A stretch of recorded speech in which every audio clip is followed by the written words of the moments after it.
మహానేత చంద్రబాబు నాయుడు గారి నోటి నుంచి కొన్ని ఆనిముత్యాలు రావడం జరిగింది. నిన్న కాపులు చెప్పుకుంటే తప్పు కాదట, కాపులు చెప్పుకుంటే దాన్ని ప్రశ్నించి రాజకీయం చేస్తున్నారంటూ సార్ చాలా ఫీల్ అయిపోతూ ఉన్నారు. సార్, కాపుల్ని చంపుకున్నా, కాపులు పొడుచుకున్నా, కాపు కులస్తుల్ని ఏం చేసినా తప్పు కాదా సార్? ఎందుకంటే ఒకవేళ ఈ విషయాన్ని రాజకీయంగా కానీ మామూలుగా కానీ ప్రశ్నిస్తే వారి నోర్లు మోయించేటటువంటి సత్తా ఎన్డీఏ ప్రభుత్వానికి ఉందని బెదిరిస్తూ ఉన్నారు.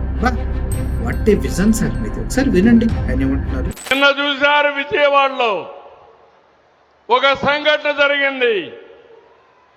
అక్కడుండే సిఐ కాపుని, బాధితుడు కాపుని, దానికి కూడా రాజకీయ రంగు బులిమి కులాన్ని అంటగట్టి పవన్ కళ్యాణ్ పైన ఇష్టానుసారంగా నోరు బారేసుకునే పరిస్థితికి వచ్చారు.